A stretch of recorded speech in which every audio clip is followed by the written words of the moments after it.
विद्यार्थियों, Deoria senior secondary school के online कक्षा में आप सभी का स्वागत है। पिछले व्याख्यान में हम सभी ने समास के भेद और उदाहरण को पढ़े। इसके पश्चात द्विगु समास और बहुव्रीहि समास में जो अंतर है इसका अध्ययन किए। व्याकरण के क्रम में आगे जो पाठ निर्धारित है उसमें वाक्य आपको पढ़ना है। आज हम सभी वाक्य के बारे में अध्ययन करेंगे, वाक्य की परिभाषा, वाक्य के भेद, इसके बारे में जानेंगे। विद्यार्थियों,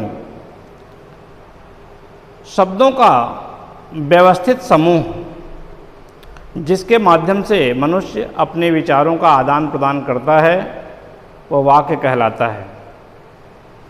वाक्य के दो अंग हैं, उद्देश्य और विधेय।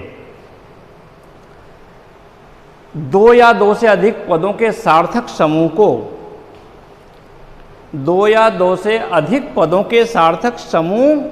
को जिसका पूरा अर्थ निकलता है उसे वाक्य कहते हैं।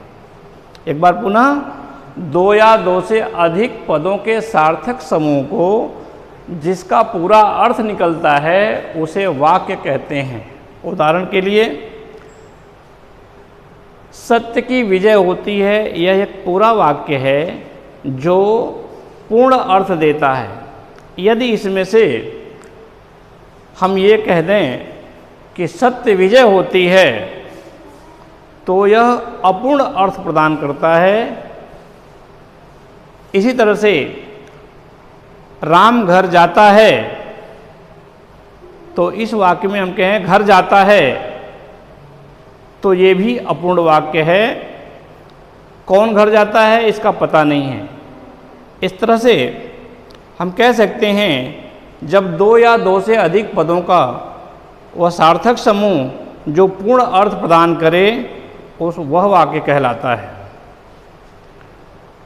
वाक्य के भेद, अर्थ के आधार पर वाक्य के भेद दो प्रकार के हैं। पहला है अर्थ के आधार पर वाक्य के भेद, दूसरा है रचना के आधार पर वाक्य के भेद। तो यहाँ आपको 9वीं कक्षा में अर्थ के आधार पर वाक्य के भेद का अध्ययन करना है और रचना के आधार पर वाक्य का जो भेद है वो आपके 10वीं कक्षा के लिए पाठ्यक्रम में निर्धारित है। अर्थ के आधार पर वाक्य के जो भेद हैं वो 8 प्रकार के हैं। अर्थ के आधार पर वाक्य के 8 प्रकार के भेद हैं, जिसमें से पहला है विधानवाचक वाक्य, दूसरा है निषेधवाचक वाक्य, तीसरा प्रश्नवाचक वाक्य, चौथा विस्मयादिवाचक वाक्य, पांचवा आज्ञावाचक वाक्य, छठवां इच्छावाचक वाक्य, सातवां संकेतवाचक वाक्य और आठवां संदेहवाचक वाक्य। वाक्य के 8 भेद हैं अर्थ के आधार पर।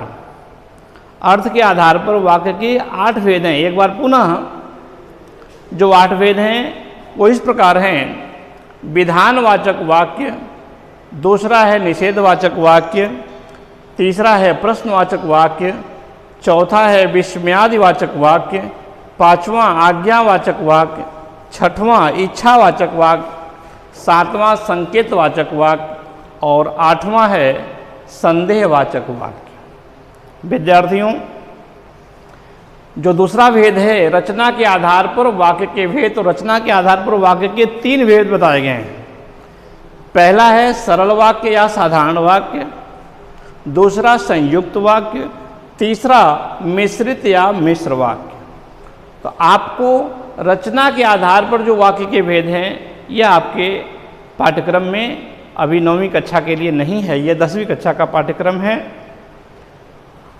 आप सभी को अर्थ के आधार पर वाक्य के जो 8 भेद हैं इसी का अध्ययन करना है। विद्यार्थियों, आज के लिए अभी इतना ही। कल के व्याख्यान में वाक्य के जो 8 भेद हैं उन सभी भेदों की परिभाषा, उदाहरण आपको अगले व्याख्यान में प्रस्तुत किया जाएगा। धन्यवाद।